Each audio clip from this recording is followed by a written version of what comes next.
राजकारणात कालचा प्यादा हा म्हणता म्हणता वजीर किंवा वजीर काय अगदी राजाही बनू शकतो असं म्हणतात। महाराष्ट्राच्या राजकारणातही अनेक राजकारण्यांनी अशा प्रकारची उंची गाठली आहे। एमआयएम पक्षाचे नेते इम्तियाज जलील हे सुद्धा अशांपैकीच एक। टीव्ही पत्रकार ते आज 125 नगरसेवक असलेल्या पक्षाचे राज्यातील नेते असा त्यांचा प्रवास राहिलाय। पाहूयात त्यावरचा हा report. Barkha Anna has taken a vow of silence and he's going to write and give all his answers. For this question, Anna has said NDTV Indian of the Year award ke liye dhanyawad. Anna has written that he wants to thank NDTV for giving him this award, Indian of the Year. आज हा video पाहताना त्यातील दोन्ही व्यक्तींबद्दल वेगवेगळे विचार येत आहेत। एक आहेत अण्णा हजारे, ज्यांच्या भ्रष्टाचार विरोधी आंदोलनानं यूपीएची सत्ता उलथवली आणि आम आदमी पार्टीच्या जन्माला राजकीय अवकाश मिळवून दिला। यातूनच अरविंद केजरीवाल मुख्यमंत्री झाले। हा इतिहास आहे। आज अण्णा काही फारसे प्रकाशात नसतात, मात्र त्यांच्या बाजूला बसलेली व्यक्ती महाराष्ट्रातील महत्त्वाची राजकारणी झाली आहे। हे आहेत इम्तियाज जलील। कधी काळी एनडीटीव्हीचे पुण्यातील वरिष्ठ पत्रकार असलेले इम्तियाज आज महाराष्ट्रातील मुस्लिम राजकारणातील महत्त्वाचा चेहरा आहेत। मजलिस ए इत्तिहादुन मुस्लिमीन या पक्षाचे राज्यातील महत्त्वाचे नेते आहेत।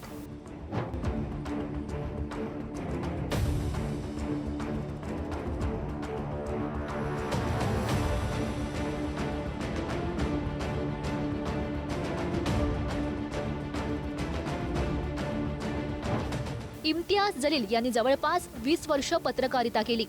या काळात त्यांचे अनेक रिपोर्ट्स गाजले, मात्र देशात आणि राज्यातही मोठ्या संख्येने असलेल्या मुस्लिम समाजाची स्थिती पाहून त्यांना खंत वाटत असे। 2014च्या निवडणुकीच्या काळात द स्क्रोल या वेब पोर्टलला दिलेल्या मुलाखतीत जलील यांनी सांगितलंय की अनेकदा मुस्लिम राजकारण्यांमध्ये काही जण काळा बाजार करणारे, गंभीर गुन्हे असलेले असे आढळतात। मला वाटायचं एवढ्या या समाजात काही चांगले राजकारणी का मिळू नयेत। यातूनच एमएम कडून संधी मिळाली। गंमत म्हणजे जलील यांना तेव्हा राष्ट्रवादी काँग्रेसकडूनही ऑफर असल्याचा ते दावा करतात। इथं अर्थातच प्रश्न हा पडतोय की त्यांनी धर्मनिरपेक्ष पक्षांपेक्षा उघडपणे जमातवादी मानल्या गेलेल्या पक्षात प्रवेश का केला। याचंही उत्तर त्यांनी त्याच मुलाखतीमध्ये दिलं। अन्य पक्षांना मुस्लिम फक्त मतदानासाठी हवे होते, मात्र त्यांचा सत्तेमध्ये वाटा नको होता। विधान परिषद किंवा राज्यसभा इतकंच मुस्लिमांना मिळे। काँग्रेस पार्टीने जी भूमिका, ठोस भूमिका घेऊन त्या समाजाच्या बरोबर उभं राहिला होतं ते केलं नाही आणि त्याच्यातून कुठेतरी मुस्लिम समाजाला असं वाटलं की आपण एकटे पडलेलो आहोत।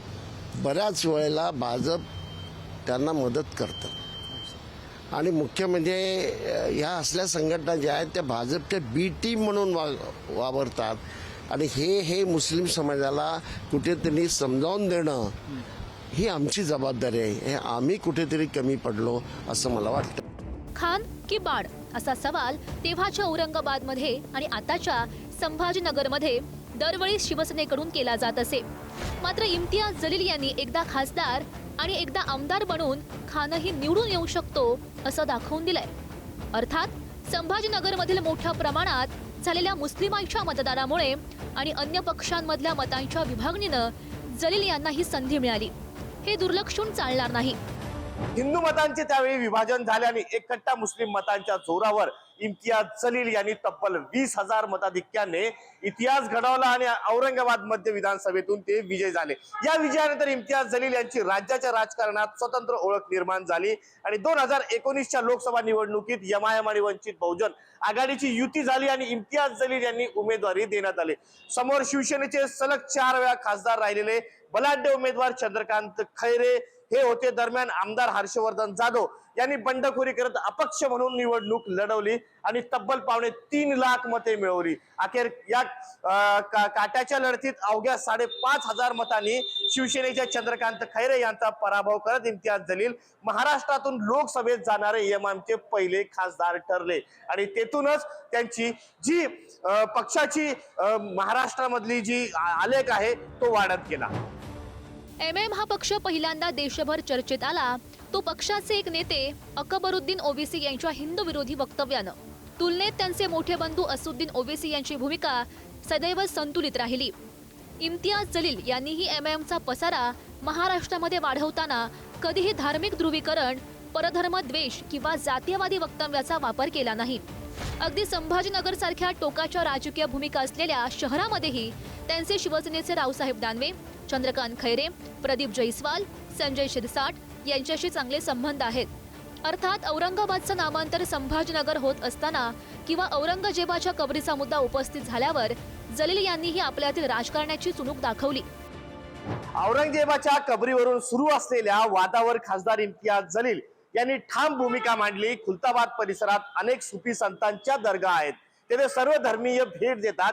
त्याच परिसरात औरंगजेबाची देखील कबर असल्याने तेथे जाणं स्वाभाविक आहे. मात्र कोणताही मुस्लिम तेथे औरंगजेबासमोर नतमस्तक होत नाही, असं जलील यांनी स्पष्ट केलं होतं.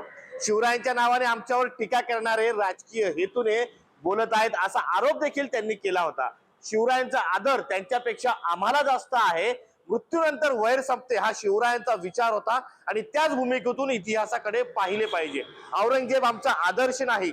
400 वर्षापूर्वीच्या घटनावरून आज समाजात तेढ निर्माण करण्याऐवजी वर्तमान आणि भविष्यातील प्रश्नावर चर्चा व्हायला हवी असं प्रकारचं आवाहन देखील इम्तियाज जलील यांनी सत्ताधाऱ्यांना केलं. यंदाच्या महापालिका निवडणुकांमध्ये एमआयएमचे 125 नगरसेवक झालेत. मुंब्र्यात तर त्यांचे नगरसेवक सहर खान हिनं पुढील निवडणुकीपर्यंत सारा मुंब्रा हिरवा करण्याचं जाहीर केलं. यावर वाद झाल्यावरही इम्तियाज यांचा धोरणी राजकारणी दिसून आला. किस बुनियाद के ऊपर आपने नोटिस इशू किए हैं? और मैं एक मर्तबा आप सुन लीजिएगा, हम हमारी ये जो बच्ची चुनकर आई है शहर, उसके स्टेटमेंट से हम कतई किनारा नहीं कर रहे हैं, बिल्कुल नहीं कर रहे हैं. हम पूरी तरह से पूरी मजबूती के साथ मजलिस इत्तेहाद और मुस्लिमीन एक बार फिर से कहकर जा रहे हैं कि सिर्फ मुमरा की क्या बात कर रहे हैं तुम. आने वाले वक्त के अंदर हम महाराष्ट्र के अंदर हम अच्छा खासा हरे रंग को फैलाएंगे. महाराष्ट्रामध्ये प्रसिद्ध असे मुस्लिम राजकारणी हाताच्या बोटावर मोजण्या इतकेच आहेत. राज्याचे मुख्यमंत्री झालेले काँग्रेसचे AR अंतुले, समाजवादी पक्षाचे आमदार अबू आझमी, काँग्रेसचे नेते हुसेन दलवाई, बाबा सिद्दीकी, जनता दलाचे नेते आणि माजी मंत्री निहाल अहमद, राष्ट्रवादी काँग्रेसचे राज्यातील चेहरा असलेले नवाब मलिक, माजिद मेनन ही काही नावं आहेत. मनसे ते भाजपचा प्रवास केलेले हाजी अरफात शेख हेही एक नाव. त्यातही वेगळं नाव सांगायचं तर एकेकाळच्या डॉन हाजी मस्तान यानेही भारतीय मायनॉरिटी सुरक्षा महासंघ नावाची संघटना काढली होती. मात्र आजच्या काळात राज्यातील मुस्लिम राजकारणामध्ये इम्तियाज जलील यांचं नाव नक्कीच मोठं आहे. देशातील आणि राज्यातील आजच्या राजकारणात मुस्लिम समाजही एका स्थित्यंतरातून जातोय.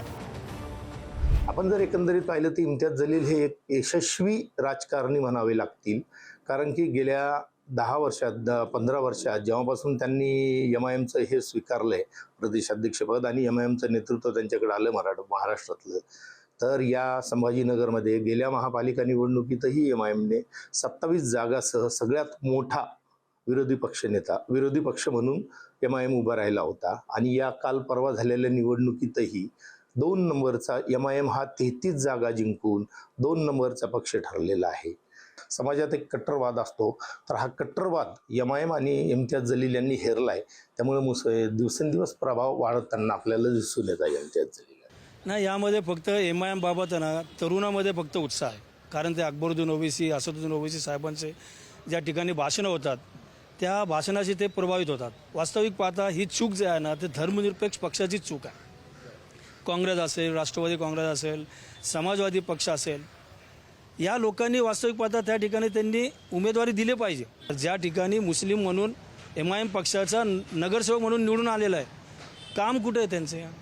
कामच नाही. 2017मध्ये जर निवडून आले होते त्यापैकी 90% जास्त नगरसेवक इतर पक्षामध्ये गेले, कोण काँग्रेसमध्ये गेले, कोण राष्ट्रवादी काँग्रेसमध्ये गेलेले.